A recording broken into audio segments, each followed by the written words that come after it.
The morning I found a backhoe ripping through my grandfather's pecan grove, trees he planted the year I was born, I knew the Ridgecrest HOA had just made the biggest mistake of their lives. 6 a.m. diesel fumes mixing with torn earth, the hydraulic screech of machinery murdering 40-year-old wood, a foreman in a hard hat waving a permit signed by Veronica Ashworth, HOA president, real estate agent, and the kind of woman who calls a $900,000 ranch an eyesore.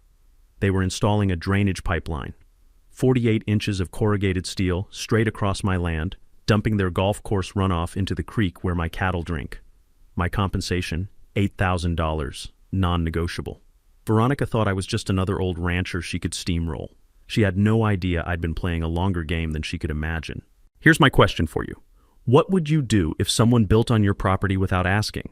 And where are you watching this from? Drop your location below. I need to know I'm not alone in this fight. My name is Cole Brennan, 54, third-generation rancher, and if you ask my wife Shauna, too stubborn to quit anything. These 80 acres? My grandfather Emmett bought them in 1957 with his Korea discharge pay. $9,000 cash for what everyone called worthless scrubland. He spent 30 years turning dirt into legacy, digging wells, planting pecans, stringing fence in heat that'd kill a horse. On my 25th birthday, he handed me the deed and said, "Don't let anyone take this from you. I run 40 head of Angus. Keep bees. The land's paid for. Shauna teaches 4th grade. Our daughter Mariah just finished vet school. First Brennan with a doctorate. We're not rich, but we're not desperate. Remember that. Here's what nobody knows. 15 years ago, during the worst drought this county had seen, I bought a failing water utility called Clearwater Solutions, paid $340,000, registered it under Emmett Holdings, LLC, hired a manager to run it. I'm a ghost owner. No public records. No press. Why? Because in Texas, water isn't a commodity, it's power. And Clearwater now services 14 towns, including Ridgecrest. But let's rewind. 5 years ago, a developer built Ridgecrest Estates. 350 homes, golf course, spa, the kind of place where retirees play weekend cowboy. Houses sold before foundations were poured, the HOA formed instantly. Veronica Ashworth, real estate agent, early investor, professional queen bee, crowned herself president. Veronica wears $1,000 boots and drives a Range Rover with plates reading "Sold It." She uses words like optics and calls my ranch rustic the way you'd say condemned. Within 6 months, she lobbied the county to rezone land around Ridgecrest. Her target? My 80 acres. She wanted Phase 2 expansion, luxury homes, boutique hotel, winery, 3 offers. First, $600,000. More than fair for land this quaint. I said no. Second, $750,000. She brought blueprints. Think of your legacy, Cole. Your grandfather would want you to be practical. I said no. Third, $500,000. Take it or leave it. Property values are dropping. I said no. That's when the gloves came off. 6 months ago, Ridgecrest commissioned a drainage study. Their engineer, paid by Veronica, declared my creek the only viable outlet for their stormwater runoff. The county granted them a permit under public necessity. They'd install a 48-inch pipe across 600 feet of my land. Compensation, $8,000. I called Buck Hollister, county commissioner, old friend. He pulled me aside at the courthouse, voice low. "Cole, Veronica's got the new county attorney wrapped. He rubber-stamped this without reading it. Legally, it's garbage, but fighting means lawyers you can't afford. 2-year fight, minimum." His office smelled like burnt coffee and regret. His handshake was damp. I did the math. Lawyer retainer, 15 grand. Court costs could hit 50,000. I took the 8,000, signed the easement, but I photographed everything. Permits, survey stakes, emails, GPS coordinates, timestamps. Because Grandpa Emmett taught me pick your battles, but when you pick one, end it. At the signing, Veronica handed me the check, lips curling. "I'm sure you'll spend this more wisely than you maintain that barn, though I suppose people like you are just built differently." She let the pause linger, just long enough to make it sting. I folded the check, smiled. "Appreciate your concern, Veronica." That night, I watched their crew work under floodlights. Machinery chewing through soil, the beep, beep, beep of reversing trucks, the acrid smell of diesel mixing with torn mesquite roots. Shauna brought me a beer. "It's just drainage, honey, not worth a heart attack." I nodded, but my jaw was tight, because I wasn't angry. I was planning, and Veronica had just given me every reason I needed. A week after the pipeline went live, my cattle stopped drinking from the creek. Not slowly, not gradually. They just refused. 40 head of Angus standing 10 feet from water they'd used their entire lives, bellowing like something was wrong. If you've never raised cattle, let me tell you, when they won't drink, you've got maybe 48 hours before you're looking at serious problems. Dehydration, kidney stress, weight loss. I grabbed a sample jar and drove to the county extension office. The water tech ran the tests while I waited. Took 20 minutes. When he came back, his face told me everything. Your pH spiked to 8.4. Should be neutral, around 7, silt content is 4 times normal, and you've got traces of diesel, concrete leachate, and something that looks like fertilizer runoff. He pushed the printout across the desk. This water's been contaminated recently. You have construction upstream? I had construction all right. 600 feet of brand new HOA drainage pipe dumping straight into my creek. I called the Ridgecrest office. The secretary, some teenager who sounded like she was filing her nails, said, "Not our problem. Your cattle, your issue." Click. So much for customer service. I half expected her to charge me for the phone call. I drove to the Ridgecrest clubhouse. Marble floors, crystal chandelier that probably cost more than my truck. Air conditioning set so cold I could see my breath. The lobby smelled like synthetic lemon cleaner and fresh paint, that chemical sweetness that makes your teeth ache. Elevator music looped the same 8-bar piano riff. I sat on a leather couch that was more art than furniture and waited and waited. Veronica kept me there 40 minutes. I watched 3 residents walk past, giving me looks like I'd tracked manure on their precious carpet. My boots were clean, by the way. I'd checked. Finally, her assistant appeared. "Miss Ashworth can see you now." Veronica sat behind a glass desk in an office with floor-to-ceiling windows overlooking the golf course. She didn't stand, didn't offer her hand, just checked her watch like I was already stealing her time. I laid out the water test results, explained the contamination, asked politely for remediation, a settling pond, basic filtration, anything. She barely glanced at the paperwork. "Our engineer certified that pipeline as environmentally neutral. If your creek is dirty, maybe your cattle are the problem. Have you considered your herd might be overgrazing, stirring up sediment?" I kept my voice level. "Ma'am, I'm asking you to do the right thing. Your runoff is poisoning my water." She smiled, the kind of smile that makes you want to check if your wallet's still in your pocket. "Mr. Brennan, Ridgecrest represents $140 million in property value. Your ranch generous estimate might be worth $800,000. The county agrees our needs outweigh yours." She stood, walked to the window, hands clasped behind her back. "If you don't like it, sue us." She glanced over her shoulder. "Oh, wait, you can't afford to." I left without another word, drove home, sat at my kitchen table with a bottle of aspirin and every document related to that pipeline. Grandpa Emmett's voice echoed in my head. "Pick your battles, but when you pick one, end it." I pulled out my phone, texted Darnell, my Clearwater manager. "Pull the Ridgecrest file. I need to read every word of their contract." He replied in 30 seconds. "Trouble?" I typed back. "Opportunity." The contract arrived in my email an hour later. 20-year water supply agreement, standard rates, but buried in page 17, clause 7B, rate adjustment provision. If a customer violates environmental covenants or causes contamination upstream of utility sources, the provider can escalate rates up to 300%. Right below it, clause 9C, breach remediation. The utility can mandate corrective action at customer expense. Translation: if they're poisoning the watershed, I can make them pay to fix it, or cut their water entirely. Here's your first knowledge nugget, folks. When you sign a utility contract, read every clause, especially the boring ones about environmental compliance. Those paragraphs aren't just legal mumbo-jumbo. They're leverage. The takeaway: contracts aren't just rules, they're weapons. You just have to know where to aim.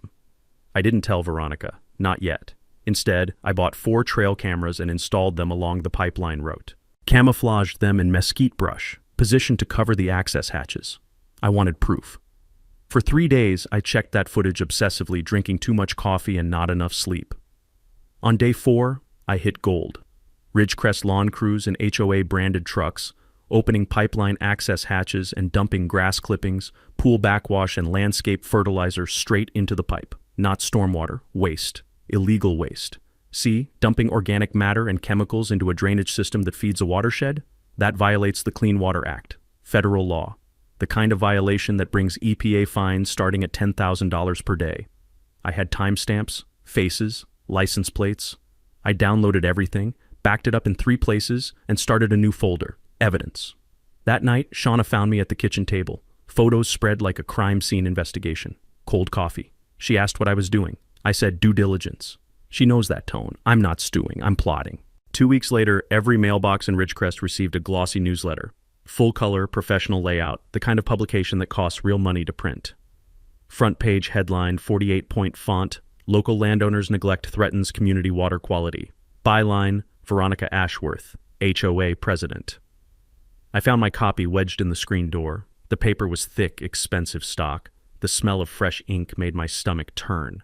The article was a masterpiece of careful lies. Claimed my rundown ranch was leaching manure into the shared watershed, cited anonymous complaints about overwhelming odors and rodent infestations, suggested my cattle operation endangered Ridgecrest's children. Center page, a photo of my barn, unflattering angle, peeling paint highlighted, taken from the public road with a telephoto lens. Caption, unmaintained structures raise questions about owners' commitment to community standards. My hands were shaking by the time I finished reading. Not from fear, from the kind of cold anger that makes you see clearly. My daughter called an hour later, voice breaking. Dad, someone left this on my apartment door. There's a handwritten note that says, your dad is poisoning our kids. Mariah's 26, just graduated vet school. She's got enough stress without becoming collateral damage in Veronica's war. I told her to ignore it, told her I'd handle it, but my jaw was clenched so tight I thought I'd crack a molar. Then Shauna came home from school, pale as I'd ever seen her. My principal got an email, CC'd to the entire school board. Someone's questioning whether a teacher married to a documented polluter should be influencing young minds. She dropped her bag on the counter. Cole, they're coming after my job. The hate mail started the next day. 2 anonymous letters. One calling me white trash poisoning good people's water. The other threatening a class action lawsuit. The paper gave me paper cuts. The envelopes tasted like spite and discount glue. I stopped going to the feed store during peak hours, too many dirty looks. One guy I'd known for 15 years crossed the street to avoid me. Small-town rumors spread faster than a summer brush fire. So I hired an independent environmental consultant named Derek, $1,200. Derek was mid-30s, PhD in hydrology, and the kind of guy who wore Birkenstocks to industrial sites and didn't care what anyone thought. He spent 2 days testing my land, the creek above the pipeline, below the pipeline, and Ridgecrest's runoff directly. His report came back in 10 days, 30 pages of science. Executive summary on page 2. Brennan property is in full environmental compliance. Contamination originates from Ridgecrest HOA drainage system. Violations include unpermitted discharge of chemical fertilizers, pool chlorination byproducts, and hydrocarbon residue. This constitutes a Clean Water Act violation under Section 402. I made 6 copies, sent them certified mail to Veronica, County Environmental Office, State EPA, and Buck. Attached an invoice, $1,200 for the study, $8,000 for the original easement payment, $4,500 in vet bills for cattle stress and dehydration. Total, $13,700. Due in 30 days. I imagined Veronica opening that envelope. The thought made me smile. Her response? Silence. Not a call, not an email. Instead, 10 days later, a county zoning inspector showed up. Kid couldn't have been 25. Kept apologizing. Sir, I have to follow up on a complaint that your cattle head count exceeds permitted limits. I showed him my records. Bills of sale, vet certificates, grazing permits, everything organized in 3-ring binders because I'm not an idiot. He checked his clipboard, checked my numbers, looked like he wanted to disappear. Mr. Brennan, this seems retaliatory, but I have to log it anyway. Procedure, I nodded. Didn't make it easy for him. Tell your boss I said hello. That night, I pulled up Clearwater's customer database. Ridgecrest's water usage history for 5 years. And there it was. Beautiful as a sunrise. The HOA was using 18% more water than their contracted allocation. Every month. For 2 years. Here's how that math works. They're contracted for 500,000 gallons monthly. 18% over means they're using 90,000 extra gallons each month. At $9 per 1,000 gallons, that's $810 monthly in overage fees. Times 24 months equals $19,440. Add late fees, and we're at $23,000. Never invoiced because Darnell hadn't caught it. Honest oversight, expensive one though. For them. I called Darnell. Send the bill, certified mail, due in 15 days. He hesitated. Boss, this'll make waves. I said good, I hope they choke on them. Here's knowledge nugget number 2. Utility contracts have overage clauses that most people never read and most utilities never enforce. But when you need leverage, those forgotten fees become a sledgehammer. The takeaway, your enemy's sloppiness is your ammunition. Document everything, invoice everything, make them pay for every mistake. Shauna asked if I'd reveal I owned Clearwater. I smiled. Not yet. Let them panic first. Rufus barked at the mailman, delivering another wave of hate mail. I scratched his ears. Yeah, buddy, nobody likes bills. I woke at 3 a.m. to the sound of a truck engine idling on my property.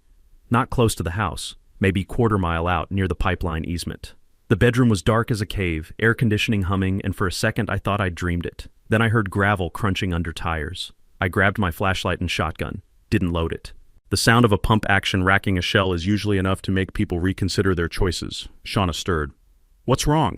I said stay inside, and slipped out into air so thick and hot it felt like breathing through a wet towel. The truck was gone by the time I got there, but the damage wasn't. 50 feet of barbed wire fence cut clean. 3 posts knocked over. Wire snipped in 6 places with bolt cutters, the kind of precise cuts that said someone knew what they were doing. My cattle had wandered through the gap onto Ridgecrest's unfenced golf course, probably thinking they'd found bovine paradise. That grass gets watered twice a day. Can't say I blamed them. I was herding them back when headlights appeared. Ridgecrest security guard in a golf cart, radio already in hand. He'd called the sheriff before saying hello. The deputy arrived, wrote his report with the enthusiasm of a man filling out tax forms. Livestock at large, $500 fine, Mr. Brennan. I showed him the cut fence, the fresh tire tracks in mud, treads that didn't match anything I owned. He took photos, nodded slowly. File a counter-report for vandalism, but without witnesses. He trailed off. We both knew how this worked. I'd be paying that fine. I spent the next morning repairing fence in 90-degree heat. T-posts, wire, sweat-soaked shirt sticking to my back, thinking about Grandpa Emmett's line. A man who'll cut your fence will cut your throat given the chance. Time to stop playing defense. I called Buck first. He met me at a diner off the highway, slid into the booth looking like he'd aged 5 years. Cole, Veronica's lobbying for eminent domain. She wants the county to seize your land for public safety, then lease it to the HOA for golf expansion. He stirred coffee he wasn't drinking. I voted against it twice, but she's not stopping. Next I called Darnell. Pull everything on Ridgecrest. Every permit, every connection, every tap, full audit. He delivered in 48 hours. 17 unpermitted fire hydrants. Now here's why that matters. Every hydrant is a direct connection to the municipal water system. Installing one without approval is like splicing into your neighbor's electrical panel. It's theft. It affects system pressure for everyone, and in Texas, it's a $2,500 fine per hydrant. Multiply that out, and Ridgecrest was looking at over $40,000 in penalties. Plus 2 unpermitted irrigation wells drilled straight into the aquifer that feeds Clearwater's system. That's not a fine. That's a felony. State water rights violation. Then I called Luz Fuentes, Shauna's college friend, environmental and water law attorney. I laid out everything. She listened without interrupting. When I finished, she made a sound like a card shark spotting a drunk tourist. Cole, this is a Clean Water Act slam dunk plus contract fraud. I'll take it pro bono for the publicity alone. My only question is, how far are you willing to go? I didn't hesitate. As far as it takes to make sure they never do this to anyone else. Here's knowledge nugget number 3. There's a legal concept called anticipatory breach. You don't have to wait for someone to destroy you completely before you act. If their pattern of behavior shows they're going to violate a contract, you can terminate it now. Ridgecrest's contamination, unpaid overages, and illegal infrastructure prove they were bad faith actors. The takeaway? Don't wait for your enemy to finish the job. Strike when you see the pattern. Last, I called Tommy Vickers. Retired hydro engineer 72, designed Clearwater's original infrastructure. He walked my property, did measurements, scratched numbers on a notepad held together with duct tape. His verdict? That pipe's undersized by half. Think of it like a garden hose trying to drain a swimming pool. Next big rain, you'll have a flood that'll carve a canyon through your pasture. They saved maybe 50 grand on materials. It'll cost you 200 in damages. That weekend, me, Tommy, Buck, and 3 neighboring ranchers built a bypass system. 6 grand in PVC and gravel. Diverted clean spring water to troughs, isolated the cattle from contaminated creek. July heat that made your vision swim. Shirts soaked through by 9 a.m., the satisfying thunk of a post driver hitting caliche. Cold Shiner Bock from an ice chest at sunset. One rancher, old guy named Chet, wiped his forehead and said, "This is what HOAs don't understand. Out here we don't need bylaws, we've got each other." The plan crystallized. Luce files lawsuit. Darnell sends Clearwater's termination notice. I leak everything to Rita at the Gazette. 3 strikes. 1 week. That night on the porch, Shauna brought lemonade. "You're enjoying this," I grinned. "I'm winning it." The notice landed on Veronica's desk 3 days later. Certified mail. Return receipt requested. Clearwater Solutions LLC official letterhead. I wasn't there to see her face, but Darnell gave me the play-by-play later. Apparently she opened it during a board meeting. 5 board members present. 3 of them rubber stamps who'd vote yes if Veronica said the sky was plaid. 2 skeptics, including Glenn Pritchard, retired civil engineer who'd been raising questions about HOA finances for months. The letter was 3 pages. Legal language, professional, cold. Page 1 detailed $23,000 in water overage fees due immediately. Page 2 listed 17 unpermitted fire hydrant connections at $2,500 per violation, totaling $42,500 in fines. Page 3 was the hammer. 2 unpermitted irrigation wells constituted breach of contract and criminal violation of state water rights law. Clearwater was obligated to report them to the Texas Commission on Environmental Quality. 30 days to cap the wells, pay all outstanding fees and penalties, or face immediate water service termination. Glenn spoke first, according to Darnell's source on the board. How did they suddenly notice all this? Veronica's face had gone the color of old newspaper. "This is harassment. That hillbilly rancher must have complained to them." Here's something most people don't know about water utilities. When you drill an unpermitted well into an aquifer that supplies a municipal system, you're not just stealing water. You're potentially contaminating the entire system. One bad well can poison thousands of people. That's why it's a felony in most states. Texas will levy $10,000 per day in fines once they're notified. And the utility has a legal duty to report it, not just for the money, but for public safety. The takeaway? Infrastructure violations aren't paperwork problems. They're criminal liability waiting to happen.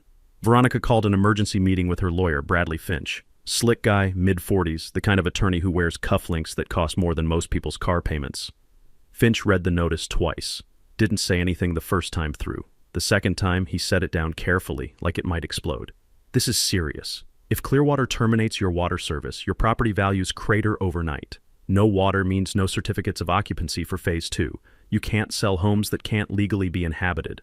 Veronica leaned forward. "Can we sue them?" Finch almost laughed. "For what? Enforcing their contract? You're in clear violation on multiple counts. We're not victims here. We're defendants waiting for the lawsuit." She tried another angle. "Find out who owns Clearwater. Maybe we can negotiate directly." Finch nodded, started making calls. By end of business, he'd hit a brick wall. "It's registered to Emmett Holdings LLC, private company. No public ownership records. I can't find the principals." Veronica's voice went tight. "Then we pay the fines and move on." Finch shook his head. "It's $65,000 just for the hydrants and overage. The wells are criminal charges. The state's involved now. This isn't a checkbook problem anymore." Back at the ranch, Darnell called to update me. "They're panicking. Finch has been calling every contact he has trying to find out who owns us." I smiled. "Told Darnell if they ask directly, give them the holding company name, Emmett Holdings LLC, nothing more." He chuckled. "You want them scared." I said, "I want them aware that actions have consequences." That night, the Ridgecrest neighborhood Facebook group lit up. Someone posted, "Is our water getting shut off?" 300 comments in an hour, rumors spreading like mesquite fire. One resident posted, "Maybe we shouldn't have pissed off the rancher." Veronica deleted the comment within 5 minutes. Banned the user. But you can't delete fear. It was already spreading, and I was just getting started. Luce filed the lawsuit on a Tuesday morning. Brennan versus Ridgecrest Homeowners Association, County Civil Court. The claims read like a greatest hits of property law violations. Trespass, nuisance, defamation, negligence, breach of easement terms, and my personal favorite, intentional infliction of emotional distress. We were seeking $150,000 in damages, an injunction to remove the pipeline, full restoration of my land by certified environmental contractors, and legal fees. Luce's strategy was simple and brutal. "We don't need to win fast, Cole. We need to hurt them. Discovery will expose every dirty email, every shady board vote, every lie Veronica told. If she discussed sabotaging your fence or smearing you in writing, that's evidence of malice. In Texas, malice triples damages. Here's knowledge nugget number 4, and this one's gold. In legal discovery, you can subpoena emails, text messages, and and board meeting minutes. Most people don't realize their casual texts and angry emails become evidence. Delete them? That's spoliation, which makes judges very angry. The takeaway? Your enemy's digital trail is your smoking gun. They can't help but document their own crimes. While Luce handled the legal assault, I met with Rita Sandoval at the Cibolo County Gazette. Rita's been editor for 20 years, seen this county transform from cattle ranches to golf courses, and she's not happy about it. Her office smelled like old coffee and printer ink. Stacks of newspapers dating back decades lined the walls like historical evidence. I laid out everything. Photos of cut fence, water test results, timeline of Veronica's offers and threats, copies of the threatening letters. She listened, took notes in shorthand that looked like Egyptian hieroglyphics, then leaned back in her chair. This is front page, Cole, but I need one thing. Proof the HOA knew they were contaminating your water and didn't care. Something undeniable. I pulled out my phone, showed her the trail camera footage. HOA landscaping supervisor, clear as day, directing his crew to dump grass clippings into a pipeline access hatch. Audio captured. Just dump it. Nobody checks this thing. Rita watched it twice. The second time, she was smiling. How soon can you send me this file? That afternoon, Tommy Vickers came by the ranch with his engineering report. 15 pages of technical analysis, flow calculations, structural assessments, all boiling down to one conclusion. The pipeline was a disaster waiting to happen, and when it failed, I'd have legal proof of negligence. But waiting for failure meant my cattle would suffer. Tommy proposed a solution. We'd already built the bypass for $6,000. For another $12,000, we could install monitoring equipment, flow sensors, water quality meters, real-time data logging. When that pipe fails, and it will, you'll have time-stamped evidence of exactly what went wrong and when. No he said, she said, just data. I wrote the check. Sometimes you spend money to make a point that's worth more than money. Next, Buck pulled county records on Veronica's personal finances. All public information, property tax records, court filings, nothing illegal about looking. What we found was beautiful. Veronica owned 4 investment properties in Ridgecrest, all mortgaged at 90% loan to value. She was leveraged to her eyeballs. If property values dropped, say, because of a water crisis, she'd be underwater on all 4 properties. Her entire net worth was tied to Ridgecrest, staying valuable. One resident posted online, "Our property values are going to tank if we lose water." He wasn't wrong, and Veronica knew it. Her empire was a house of cards built on maintaining the illusion that Ridgecrest was a desirable place to live. Here's knowledge nugget number 5. In Texas, HOA assessments are called super liens. If homeowners don't pay, the HOA can foreclose on their property, jumping ahead of even the mortgage company. But here's the catch. If the HOA itself becomes insolvent, it can't enforce collections. It's a beautiful paradox. The more Veronica needed money, the less power she had to get it. The takeaway? Financial leverage works both ways. Sometimes the best weapon is showing your enemy how close they are to collapse. The pieces were falling into place. Luce had the lawsuit filed. Discovery requests submitted. Rita had her story ready to publish. Darnell had Clearwater's termination notice drafted, waiting for day 31. Tommy's monitoring equipment was installed and logging data. And I had a folder 3 inches thick of evidence that would bury Veronica in any courtroom in the state. Late one night, Shauna found me at the kitchen table, surrounded by spreadsheets and legal documents. The laptop glow made the room feel like a war room, which I suppose it was. She set down a cup of tea I hadn't asked for but needed. "You're going to give yourself a heart attack." I looked up. "I'm going to give her one." Shauna smiled, the kind of smile that reminded me why I married her. "Then make sure she sees it coming." I grinned. That was the plan exactly. Veronica thought she could bully a rancher. She forgot that ranchers are patient. We plant seeds and wait for harvest. And her harvest was about to come due. The Gazette hit doorsteps on Thursday morning. Front page, above the fold, HOA's pipeline problem, rancher fights back. Rita's article was surgical. She laid out the timeline. Veronica's 3 lowball offers, the rushed permit, the contaminated water, Derek's environmental report, and right there, center page, a screenshot from my trail camera footage showing an HOA employee dumping waste into the pipeline. Faces blurred for legal reasons, but the HOA logo on the truck was crystal clear. By noon, the newspaper's website had crashed from traffic. By evening, Rita called to tell me letters to the editor were running 20-1 in my favor. The Ridgecrest Facebook group turned into a war zone, homeowners demanding Veronica's resignation, others defending her, claiming I was an opportunist. One comment thread got so heated the moderator shut it down. But you can't shut down anger once it's lit. Veronica responded with a counterattack that showed how desperate she'd become. First, she placed a full-page ad in Texas Living magazine, one of those glossy publications that rich people leave on coffee tables to prove they're cultured.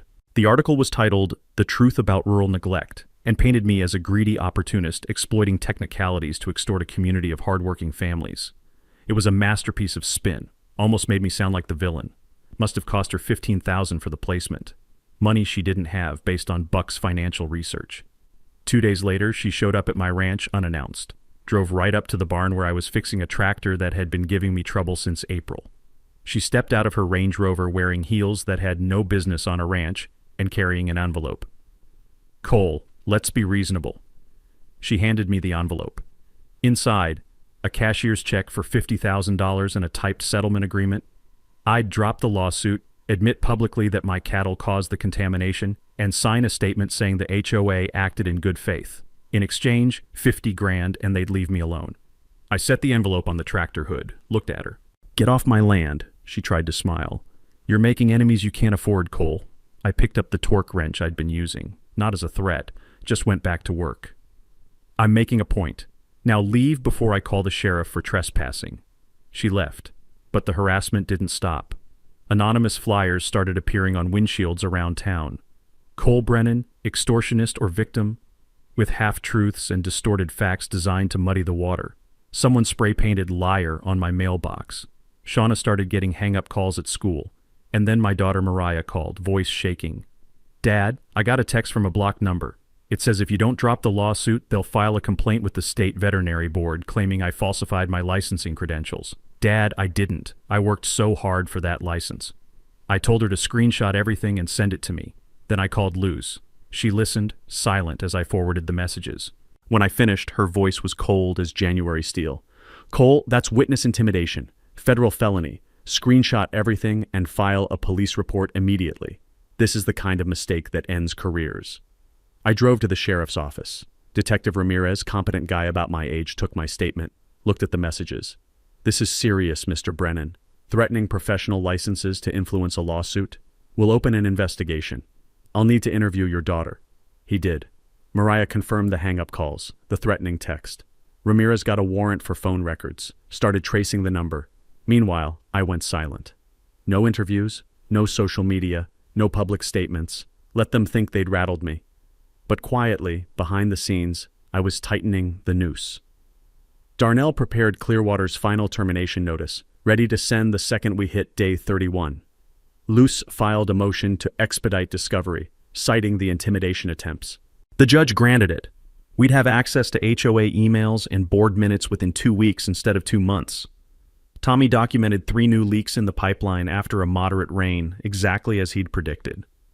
Water pooling in my pasture, muddy and chemical smelling. And I pulled every public record I could find on Veronica personally. Property records, court filings, tax liens. Turned out she'd been sued twice for breach of contract in real estate deals, settled both times. Her business partner from 5 years ago had filed a complaint with the State Real Estate Commission alleging fraud. Dismissed for lack of evidence, but the complaint was public record, pattern of behavior. Luce loved it. Late one night, 2 a.m., I was still working. Shauna came downstairs, found me surrounded by paper. "You're obsessing." I looked up. "I'm finishing what she started." Shauna poured herself a glass of water from the tap, clean water from our bypass system, then finish it fast. "I want my husband back." Late August brought what the Weather Service called a tropical disturbance. What we called it was 9 inches of rain in 18 hours. The kind of storm that turns dry creek beds into rivers and tests every piece of infrastructure you've got. I spent the first 12 hours watching weather radar and checking the bypass system Tommy and I had built. It held. Our cattle had clean water. They were safe. But I knew that pipeline was about to prove Tommy's predictions right. It failed at 2 in the morning. I heard it from the house, a sound like thunder but wrong, too sustained, too liquid. By the time I got there with a flashlight, 3 sections of that undersized pipe had burst. Water was pouring through the breaks, not just rainwater, but everything Ridgecrest had been dumping into that system for months. The runoff was gray-brown, smelled like chemicals and sewage, and it was flooding 12 acres of my lower pasture. The hay crop I'd been growing was underwater, The fence line we'd repaired after the sabotage was washing out again. I stood there in the rain watching thousands of dollars in damage accumulate by the minute, and I felt something I hadn't felt in months. Relief. Because now I had undeniable proof. I called Tommy, 3 a.m., didn't care. It failed, exactly like you said. He was at my ranch by sunrise with his drone. We documented everything. Aerial footage of the flood, close-ups of the burst pipe sections, water samples showing contamination levels that would make an EPA inspector weep. Tommy's equipment had logged the whole event.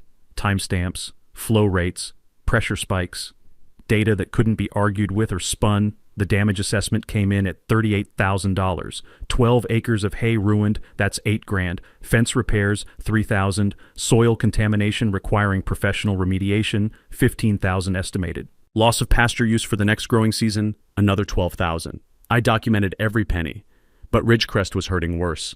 The pipe failure had caused a pressure drop in their main water line. 60 homes lost water completely. Another 100 had brown water trickling from taps.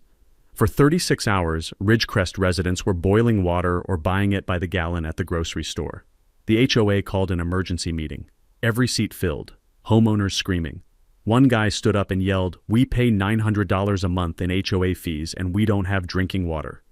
Glenn Pritchard, the skeptical board member, moved to fire Veronica as president, hire an independent engineer to assess all infrastructure, and settle with me immediately.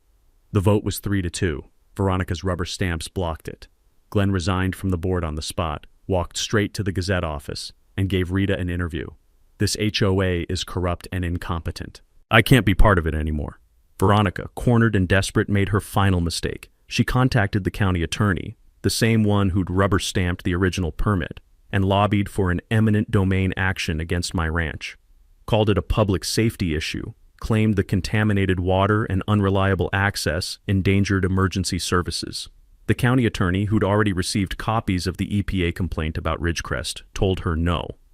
Actually, according to Buck, who overheard it, he told her, "You're radioactive. Don't call me again."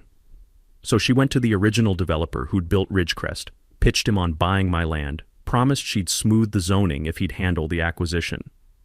The developer, a shrewd businessman who hadn't gotten rich by making stupid bets, said, "Veronica, you've got lawsuits, EPA violations, and a rancher who clearly knows what he's doing. I'm not touching this with a 10-foot pole." She was out of moves, out of allies, out of options, and I was about to make sure she knew it. Luce filed an amended complaint adding the flood damage. $26,000 in direct costs, plus punitive damages for reckless endangerment. We now had video evidence of negligent infrastructure causing quantifiable harm. The kind of evidence that makes insurance companies settle fast to avoid trial. Darnell confirmed that Ridgecrest still hadn't cured their contract violations. Day 29 of 30. Tomorrow, Clearwater would send the termination notice, and their water would be cut off within 72 hours unless they paid every penny and fixed every violation, which they couldn't do because they didn't have the money or the time. I scheduled a town hall meeting at the county courthouse, open to the public. Topic: water rights and community accountability. Sent invitations to every county commissioner, the EPA regional officer, Rita, and every other journalist in the county, and every single Ridgecrest homeowner. 200 seats in that meeting room. I expected maybe 70 people. By day of, we had a waiting list. Shauna asked me the night before what I was going to do. I smiled, told her the truth. Justice. The county courthouse meeting room was built for 200 people. By 6:30, 15 minutes before start time, there were 240 crammed inside and another 50 standing in the hallway. The fluorescent lights buzzed overhead. The room smelled like old wood, nervous sweat, and the kind of anticipation you get before a storm breaks. Metal chairs scraped on linoleum. People whispered. Phones recorded. This wasn't just a meeting. It was an event. I sat in the back row. Baseball cap, jeans, flannel shirt, just another rancher. Veronica sat front row with Bradley Finch, her lawyer, both of them wearing expressions like they were facing a firing squad. She kept checking her phone, maybe hoping for a miracle or an escape route. Neither was coming. Buck Hollister, county commissioner, served as moderator. He opened with the basics.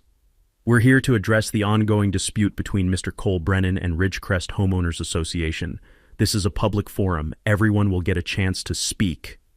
Luce went first, stood at the podium with a confidence that made the room go silent.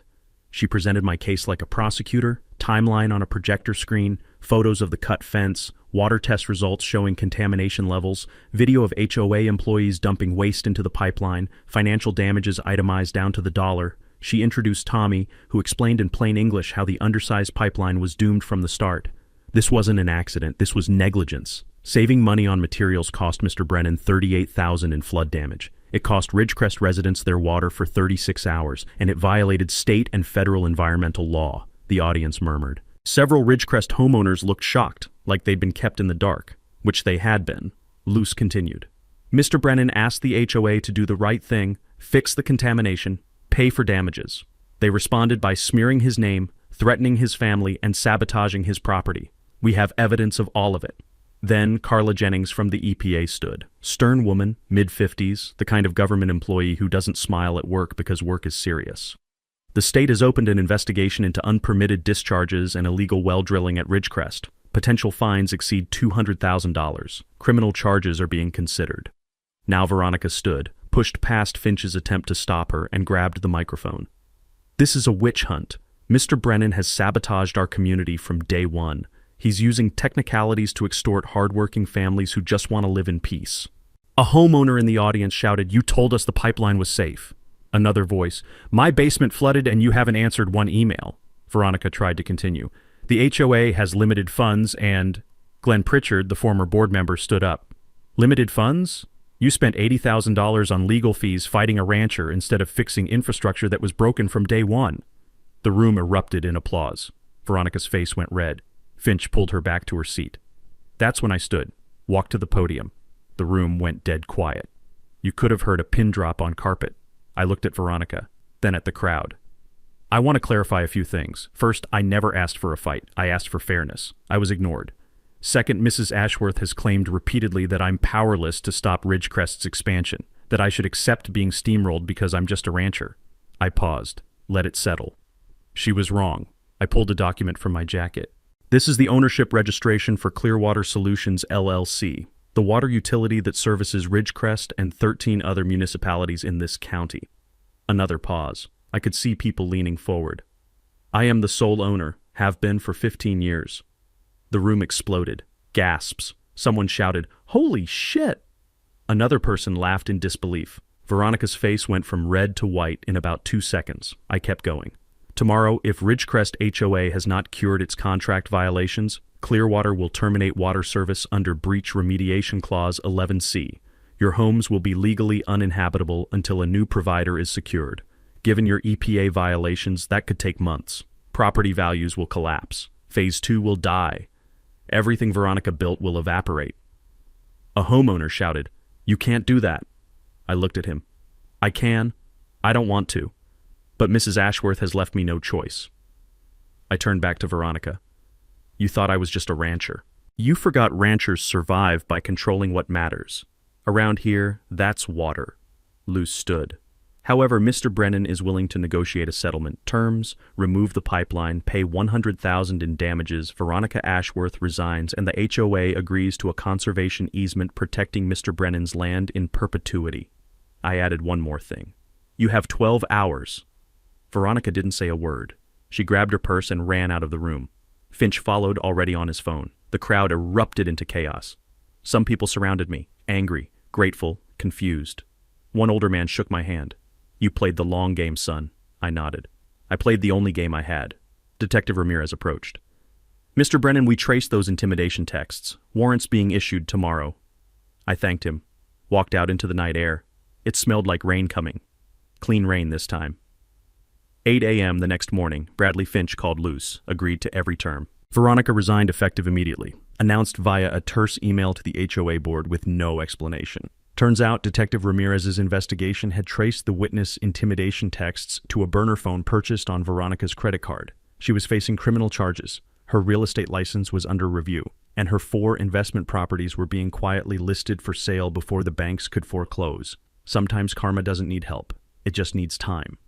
The new HOA board, with Glenn elected president, signed the settlement within 48 hours. The pipeline would be removed within 60 days. My land restored by a certified environmental contractor at HOA expense. $100,000 paid, funded by an emergency loan the HOA had to take at brutal interest rates. The conservation easement was recorded with the county, ensuring my 80 acres could never be developed, and Clearwater's contract was amended. I lowered their base rate as a gesture of goodwill, but added strict compliance monitoring. One more violation, and they'd be buying water from a utility 2 counties over at triple the cost. 3 weeks later, we threw a pipeline removal party at the ranch. 50 people showed up, neighbors, allies, even a few Ridgecrest residents who'd supported me from the start. We barbecued brisket that I'd been smoking since 5 a.m. Kids played in the creek, which was finally clean and flowing clear. Rufus chased frisbees until he collapsed in the shade, tongue out, happier than he'd been in months. The smell of mesquite smoke mixed with Shauna's peach cobbler cooling on the picnic table. As the sun set, fireflies emerged, blinking like little sparks of victory. Mariah pulled me aside. "Dad, I got the lease signed, opening the clinic next month." I'd given her $50,000 from the settlement to fund her veterinary practice in town. She'd been trying to secure investors for a year. Now she didn't need them. "Grandfather would be proud," she said. I smiled. "He'd say we're just taking care of our own." Buck found me by the creek, handed me a beer. "You made enemies, Cole, but you made more friends." I looked around at the people on my land, eating my food, celebrating something that felt bigger than a lawsuit. "I just wanted to be left alone." Buck laughed. "Too late for that now. You're a folk hero. Rita's article got picked up statewide. I've had 3 other counties call asking about HOA oversight reform. The real victory came 2 months later. I established the Emmett Brennan Water Stewardship Fund with $25,000 from the settlement. It provides grants to small landowners facing HOA or developer overreach, funds water quality testing for rural communities, and supports conservation efforts. The first grant went to a young family whose irrigation rights were being challenged by a golf course expansion. Luce agreed to serve as pro bono legal advisor. Tommy handles the technical consulting. We're building something that'll outlast all of us. Here's what I learned, and I want you to remember this. When powerful people try to take what's yours, you have 2 choices. Roll over or fight smarter. Fighting smarter means documentation. Every photo. Every email. Every violation. Power protects itself with lawyers and money. You protect yourself with evidence and patience. And if you're lucky enough to control something they need, whether it's water or land or information, you use that leverage without apology. Not for revenge, for justice.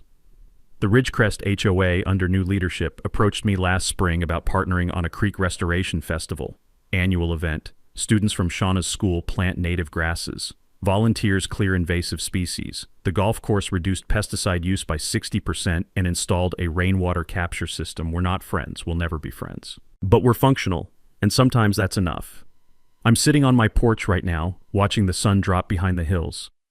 Rufus is at my feet. Shauna brings out lemonade, sits beside me. "Any regrets?" I think about it. Smile. "Just one. Should have charged them interest." She laughs. "We watch my cattle graze in pasture that's mine, protected by law, forever. Some battles you win with fists, others with patience. This one, I won with water." Now, I've got a question for you. If you've ever fought an HOA nightmare, if you've ever stood up to someone who thought they had all the power, drop your story in the comments. I want to hear how you fought back. What worked? What didn't? Because the more we share these stories, the harder it gets for bullies to win. And if you believe in standing up to petty tyrants, hit that subscribe button. Next week, I'm telling you about the neighbor who tried to steal my water rights. Didn't know I'd been recording every conversation for 6 months. You're gonna love that one.